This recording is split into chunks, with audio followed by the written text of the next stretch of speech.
इस वीडियो में हम लोग जानेंगे प्लॉट के बारे हर चीज़। प्लॉट होता क्या है, प्लॉट कितने टाइप का होता है, प्लॉट का महत्व क्या होता है और उसका कुछ एग्जांपल्स भी हम लोग देखेंगे, जिससे कि आप लोग के 5 मार्क्स के नोट्स बहुत आसानी से बना के लिख सके। So let's start.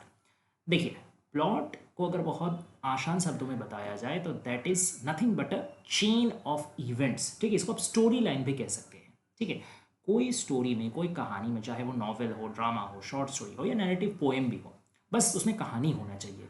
तो कोई भी कहानी में एक के बाद एक जो घटनाएं घटती रहती है, द सीरीज ऑफ इवेंट्स, उसको हम लोग कहते हैं प्लॉट। बट सारा घटना को एक के बाद एक सजा देने से वो प्लॉट नहीं हो जाता। उसमें सबसे महत्वपूर्ण चीज़ क्या है? कॉज इफेक्ट चेन, यानी कि ऐसा घटना का क्रम जिसमें पहला घटना जो है उसका वजह से दूसरा घटना घटा हो, फिर दूसरा घटना का वजह से तीसरा घटना घटा। तो ऐसे कॉज एंड इफेक्ट चेन के जरिए एक के बाद दूसरा, दूसरा से तीसरा से कनेक्टेड, आपस में इंटरलिंक्ड घटनाओं का जो क्रम है, जो सीरीज ऑफ इवेंट्स है, कॉज इफेक्ट चेन से बधा हुआ, उसको हम लोग कहते हैं प्लॉट, या उसी को कहते हैं हम लोग स्टोरी लाइन। ठीक है, एस्पेक्ट्स ऑफ द नॉवेल नाम का एक किताब है ई एम फॉस्टर्स का। उसमें उन्होंने काफ़ी एक अच्छा उदाहरण देकर के समझाया है कि स्टोरी और प्लॉट में अंतर क्या है। उन्होंने बताया है कि एक राजा जो है वो, उसका मृत्यु हुआ और उसका फिर बाद रानी का भी मृत्यु हो गया, ये है स्टोरी। लेकिन the king has died and the queen then also died of grief, यानी राजा का मृत्यु हुआ, उसके बाद रानी का भी मृत्यु हुआ, उसका शोक से, राजा जो मर गए उसका शोक से उनका मृत्यु हुआ।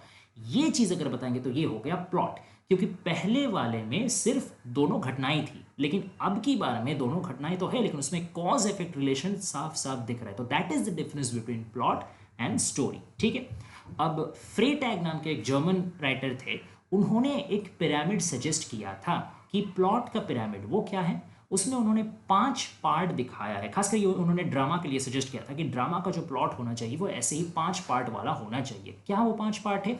एक्सपोजिशन, राइज या राइजिंग एक्शन कह सकते हैं, क्लाइमैक्स, फॉल या फिर उसको फॉलिंग एक्शन भी कह सकते हैं, एंड देन कैटास्ट्रॉफ। ठीक है, ये 5 पॉइंट है जो एक ड्रामा में, एक आइडियल ड्रामा में रहना चाहिए, मतलब ड्रामा का प्लॉट में रहना चाहिए। एक्सपोजिशन मतलब इंट्रोडक्शन, शुरुआत, जहाँ पे कैरेक्टर से इंट्रोडक्शन होता है, जो मेन घटना क्रम है वो शुरुआत होता है। ठीक है, सब चीज़ों से परिचिति होता है, दैट इज कॉल्ड एक्सपोजिशन।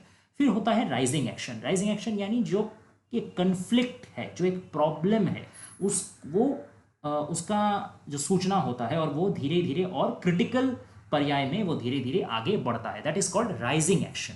फिर आता है सबसे मतलब जो मोस्ट इंटरेस्टिंग पॉइंट है, that is called climax. Climax मतलब चरम सीमा, जो वो कन्फ्लिक्ट है जिसमें राइजिंग एक्शन बिल्डअप कर रहा था, वो कन्फ्लिक्ट जब अपना सबसे इंटेंसिफाई मोमेंट में पहुंच जाएगा, सबसे चरम सीमा में पहुंच जाएगा, सब कुछ एकदम प्रॉब्लमैटिक हो जाएगा, सबसे ज़्यादा मतलब इंटरेस्टिंग भी हो जाएगा, उसको कहा जाता है क्लाइमैक्स। उसके बाद फिर डाउन एक्शन यानी फॉलिंग एक्शन शुरू होता है। मतलब क्लाइमैक्स तो हो गया, that means the most heightened part of interest has been reached. इसके बाद क्या होता है, धीरे धीरे वो जो समस्या है उसका सुलझता है, सोल्यूशन का तरफ वो आगे बढ़ता है, that is called fouling action. और अंतिम में आता है कैटास्ट्रॉफ। कैटास्ट्रॉफ को आप डेनोमा भी कह सकते हैं।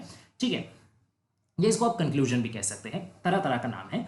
तो ये एक्चुअली उस मोमेंट को डिस्क्राइब करता है जिसमें सारा जो प्रॉब्लम्स जो क्लाइमैक्स में पहुंचा था, क्लाइमैक्स से लेकर के राइज फॉलिंग एक्शन में धीरे धीरे जो सुलझने का बात हो रहा था, वो आखिरकार जब सोल्यूशन मिल जाता है, सब चीज़ का मतलब एक एंड में आ जाता है, एक स्टैटिक पोजीशन में आ जाता है, दैट इज कॉल्ड कैटास्ट्रॉफ। और कैटास्ट्रॉफ का एक्चुअली मतलब होता है कि कुछ खराब चीज़, कुछ मतलब ट्रैजिक घटना। तो जनरली ट्रेजिडी में ये कैटास्ट्रॉफ खास करके यूज होता है, क्योंकि ट्रेजिडी ज़्यादातर क्या, जो प्रोटैगनिस्ट, जो मेन कैरेक्टर है, उसका मृत्यु या उसका कोई बर्बादी से ही खत्म होता है। तो that is why it's called catastrophe. तो ट्रेजिडी रहेगा तो कुछ खराब चीज़ से एंड होगा, कोई और तरीका का कोई ड्रामा रहेगा तो वो कुछ दूसरा तरीके से एंड होगा, but the end should be provide full solution to the readers और द व्यूअर्स, जो भी आप कह लें। तो ये हो गया 5 point pyramid of फ्रेटैग।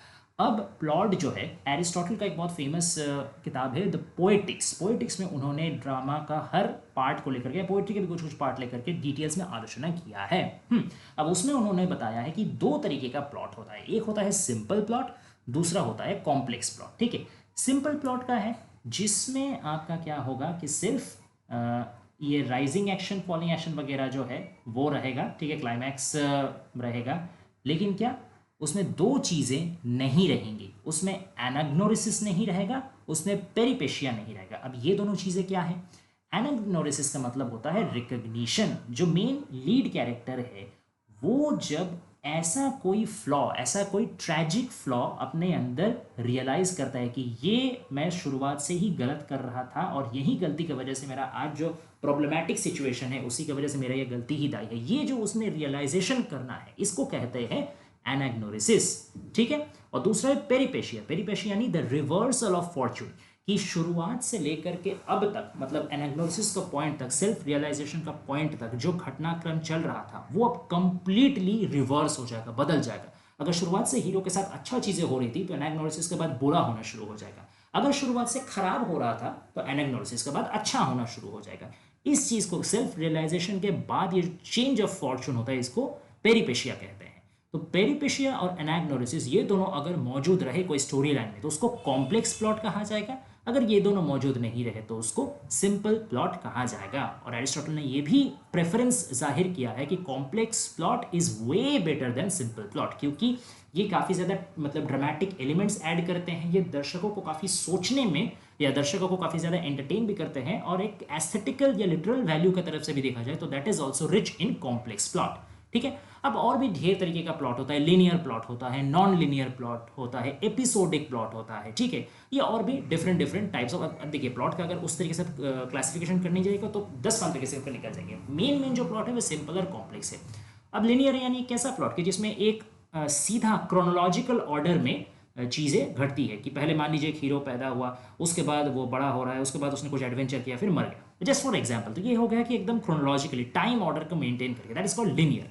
Non linear मतलब जिसमें क्रोनोलॉजिकल ऑर्डर मेंटेन नहीं होता, पहले पास्ट का कुछ चीज़ दिखाया जा रहा है, फिर अचानक फ्यूचर में शिफ्ट हो गया, फिर प्रेजेंट में आ गया, तो ये जो टाइम लाइन को कट कर दिया जाता है, एक लाइन बराबर नहीं चलता, उसको कहा जाता है non linear plot. Episodic plot क्या है? ये एपिसोडिक प्लॉट को एरिस्टोटल एकदम पसंद नहीं करते थे, वो कहते थे सबसे घटिया प्लॉट है एपिसोडिक प्लॉट। मतलब बीच बीच में कोई इसमें लिंक आप नहीं ढूंढ सकेंगे, लगेगा कि बहुत सारा एपिसोड्स को या बहुत सारा अलग अलग स्टोरी को एक साथ नॉन लॉजिकल ऑर्डर में बांध दिया गया है, तो that is a worst kind of plot. अच्छा, अब प्लॉट डिवाइसेस भी कुछ कुछ होती है। प्लॉट डिवाइसेस यानी अपना स्टोरी को मजबूत करने के लिए या आकर्षणीय बनाने के लिए राइटर्स जो है वो कुछ कुछ स्पेशल टेक्निक्स यूज करते हैं, that is called plot device. अब कुछ कुछ काफी फेमस प्लॉट डिवाइस है, ड्यूस एक्स मशीना। ड्यूस एक्स मशीना का मतलब होता है, ज़्यादातर ये क्लासिकल राइटिंग्स में ज़्यादा यूज़ किया जाता था कि जब भी कोई प्रॉब्लमैटिक सिचुएशन आता है तो उसमें से बचाने के लिए एक हेवनली फिगर या एक गॉडली फिगर, एक डिवाइन फिगर को लाया जाता है। वो आते हैं और एकदम अपना शक्तियों से क्या करता है, जो हीरो को या तो बचा देते हैं या विलेन को मार देते हैं। ठीक है। तो दैट इज कॉल्ड ड्यूस एक्स मशीना। फिर एक टेक्निक होता है रेड हेरिंग। रेड हेरिंग यानी ऐसा कुछ घटनाक्रम जो जानबूझ करके ऑथर ने डाला हो रीडर को कंफ्यूज करने के लिए। ठीक है। मान लीजिए डिटेक्टिव स्टोरी है, अब उसमें एक विक्टिम, अब डिटेक्टिव तो हर किसी कोई संदेह करेगा ना असली विक्टिम को, मतलब मालूम करने से पहले, तो जानबूझ करके एक इनोसेंट आदमी को ऐसा दिखाया जाएगा, उसी का तरफ बार बार सबका सुई मुड़ाया जाएगा, उसी का तरफ बार बार डिफरेंट टाइप्स ऑफ अटेंशन दिए जाएंगे, जिससे रीडर को लगेगा लगता तो है असली कल्प्रिट ही है, लेकिन अल्टीमेटली पता चलेगा कोई और है। तो ये अटेंशन डाइवर्ट करने का जो टेक्निक है इसको रेड हेरिंग कहा जाता है।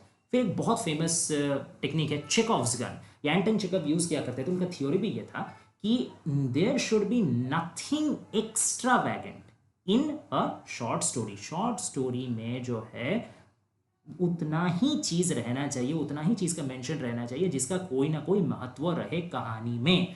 उन्होंने कहा था कि अगर कोई शॉर्ट स्टोरी राइटर अपना स्टोरी में गन का मेंशन कर रहा है तो उसका मतलब वो गन आगे चल के कभी ना कभी फायर होगा, मतलब उस गन का कोई ना कोई एक्शन रहेगा, उस गन का कोई ना कोई भूमिका रहेगा पूरा कहानी में। अगर उस गन का पूरा कहानी में कोई भूमिका नहीं रहा, मतलब वो गन को मेंशन करना बेकार था। तो इस पॉइंट को चेकऑव्स गन कहा जाता है।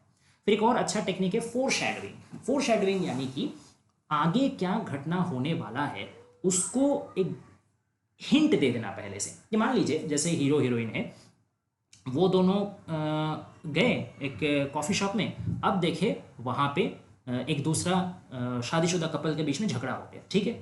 अब आगे चल के रात में वही हीरो हीरोइन के बीच में झगड़ा हुआ, डाइवोर्स हो गया। तो सुबह का वो जो मतलब कॉफ़ी शॉप में दिखा गया जो झगड़ा था वो एक तरीके से इनडायरेक्ट हिंट था कि उन लोगों को भी जिंदगी में ऐसा ही कुछ होने वाला है, तो इसको कहा जाता है फोर शैडोइंग। तो ऐसे भी और ढेर सारे हैं, ये तो छोटा वीडियो इसलिए सारे इंक्लूड नहीं कर पाए, कुछ 3-4 जो मेन डिवाइसेस है वो हमने इंक्लूड कर दिया। अब आखिरी एक चीज़ बोल के मैं इस वीडियो को खत्म करूँ, that is main plot and सब प्लॉट। ये क्या होता है कि खास करके ये ड्रामा में या नॉवल में आपको काफ़ी देखने को मिलेगा कि एक होता है कि एक मेन कहानी चलता है, मेन स्टोरी लाइन चलता है। अब मेन स्टोरी लाइन चलते चलते कुछ साइड कैरेक्टर्स रहते हैं, कुछ साइड घटनाएं रहती हैं, उसको उन साइड कैरेक्टर्स को लेके कभी कभी एक अलग उनका एक अलग स्टोरी का दुनिया बना दिया जाता है, उनका स्टोरी लाइन बना दिया जाता है, जो कि मेन स्टोरी लाइन जैसा महत्वपूर्ण तो नहीं है, लेकिन फिर भी एक मतलब दर्शकों को एंटरटेन करने के लिए या एक राइटिंग बल्क बनाने के लिए वो भूमिका अदा करता है, तो उसको सब प्लॉट कहा जाता है या सेकेंडरी प्लॉट। और जो असली मेन मूल भूमिका कहानी का है, कहानी का जो धारा है, उसको मेन प्लॉट या प्राइमरी प्लॉट कहा जाता है। ओके, तो ये सब कुछ इन्फॉर्मेशन था प्लॉट के बारे में। आशा करते हैं ये इनफ इन्फॉर्मेशन होंगे to write a 5 marks answer. और अगर आपको ये वीडियो पसंद आया तो प्लीज़ चैनल को सब्सक्राइब करो, नोटिफिकेशन बेल को टर्न ऑन कर ले, ताकि कोई भी वीडियो हम लोग अपलोड करें तो संगे संग आप लोग तक सबसे पहले पहुंचे। और अगर और कोई भी टॉपिक में हेल्प चाहिए, प्रोज, पोएम, ड्रामा, नॉवल कुछ भी हो, तो प्लीज़ कॉमेंट डाउन कीजिए, जल्दी से जल्दी हम लोग उसको अपलोड करेंगे। Thanks for watching guys, please stay